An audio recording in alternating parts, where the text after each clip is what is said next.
Cet hôpital, son lieu de travail, Marie ne le regardera plus jamais de la même façon. Depuis le premier cas officiel de Covid-19 à La Réunion, prise en charge ici au CHU en mars dernier, c'est avec la peur au ventre qu'elle va désormais travailler. Je pars, je reviens avec la boule au ventre et les larmes aux yeux. Pour quelle raison? Pour quelle raison? Parce que d'une, j'ai peur pour moi, pour ma famille et pour mes proches. Malgré cette angoisse quotidienne face à ce virus, pas question pour elle d'abandonner ces malades du Covid-19.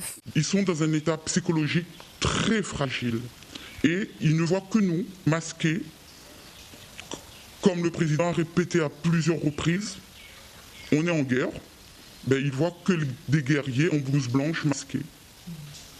Et c'est que nous, ils s'accrochent à nous en disant quand est-ce que le prochain passage? Ils ont que nous. Et pourtant, depuis vendredi dernier, les conditions de travail de Marie et du personnel soignant, en général, se sont compliquées. En fait, les conditions du début, c'était le soignant, le masque FFP2 et le patient, quand on entrait dans sa chambre, le masque chirurgical. C'était les conditions. Aujourd'hui, en fin de semaine, vu le manque de masques FFP2 sur l'île et je pense un peu partout, les conditions ont changé. Soignants et personnel, le même masque. Aujourd'hui, même si sa hiérarchie lui interdit toute communication sur ses conditions de travail, Marie a souhaité témoigner avec l'espoir de conscientiser les Réunionnais.